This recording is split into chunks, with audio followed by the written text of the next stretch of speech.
ওয়ালার সাথে এবং অশিক্ষিত ব্যক্তিকে অন্ধ ব্যক্তির সাথে তুলনা করা হয়েছে।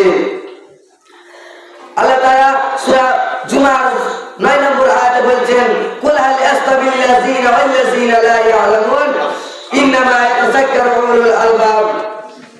হে নবী, তুমি বলো, যারা জ্ঞানী আর যারা জ্ঞানী নয় তারা কি সমান? নিশ্চয়ই জ্ঞানী ব্যক্তি উপদেশ গ্রহণ করে। আল্লাহ তাআলা সূরা ফাতিরের 19 থেকে 22 নম্বর আয়াতে বলছেন, ওমা ইয়াস্তাবিল আ'মা ওয়াল বাসীর ওয়ালা সুলমাত ওয়াল নূর ওয়ালা জিন্নু ওয়াল হারুর ওমা ইয়াস্তাবিল আহইয়া ওয়াল আমওয়াত। অন্ধ এবং চোখমান সমান হতে পারে না, ছায়া ও রৌদ্র সমান হতে পারে না, এবং অন্ধকার এবং আলো সমান হতে পারে না, এমনকি জীবিত ও মৃত সমান হতে পারে না। এই আয়াতে শিক্ষিত আর অশিক্ষিত মাঝে 4টি পার্থক্য দেখানো হয়েছে। আল্লাহ তাআলা সূরা আনকাবুতের 43 নম্বর আয়াতে বলছেন, আতিলকাল আমসালু নাজরিবুহা লিন-নাসি ওয়া মা ইয়াকিলুহা ইল্লাল আলিমুন। সেসব দৃষ্টান্তগুলি আমি মানুষের জন্য পেশ করেছি যারা জ্ঞানী একমাত্র